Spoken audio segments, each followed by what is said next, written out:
Well, we saw one of the endings of the year, probably what will be one of the endings of the entire season already here in week 2. Looks like the Broncos are about to lose. They just had a good play to get themselves at midfield, but still with just 3 seconds left and no timeouts, down by 8, they're in a rough spot. Russell Wilson's going to take the snap, and Washington actually rushes 5 on this play eventually. It looks like one was just supposed to be, I don't think it was straight up rushing the quarterback. I think looking at the running back, once they saw the running back was blocking, he then ended up rushing. But still, ends up being a 5-man rush, so only 6 players are back playing coverage for Washington, and it works. I mean, Russell Wilson, the way he has to make this throw, this is almost like a basketball play where you're just trying to shoot over somebody.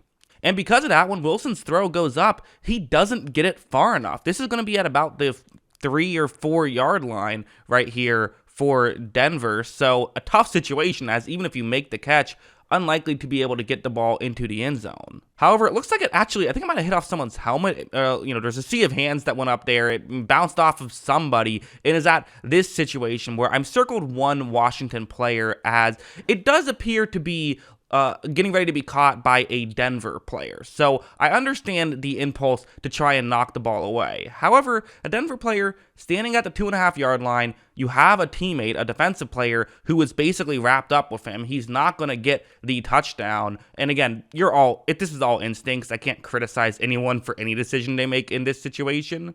But you see, he bats the ball up, which allows it to be a catch into the end zone for a touchdown. So, oh my God, crazy Hail Mary, but the game isn't over yet. You have to, the game might be over, I guess is maybe the better way to say it, as all you've done at this point is put yourself within 2. You were down 8. You still need a 2-point conversion.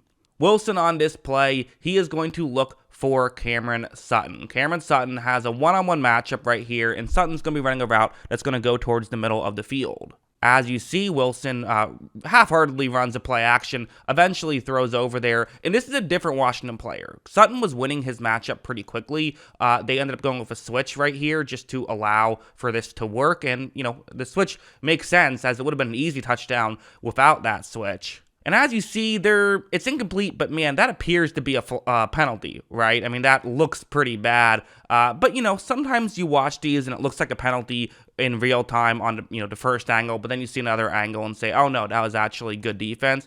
Well, let's see what happens here. This is the perfect angle, as Cameron Sutton running towards the bottom of the screen. That's where he is on the screen.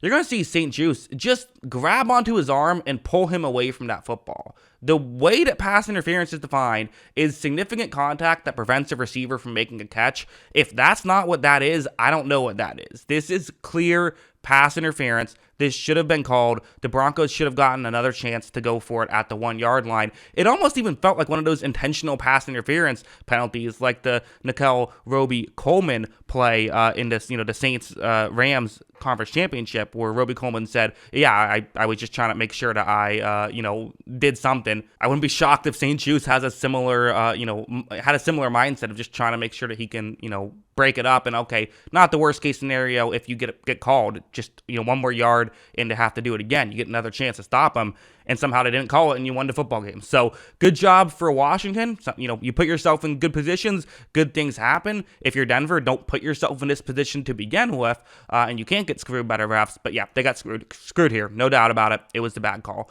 That's what I think. What do you think? Let me know in the comments below. Always love hearing from you, and of course, as always, thanks for watching.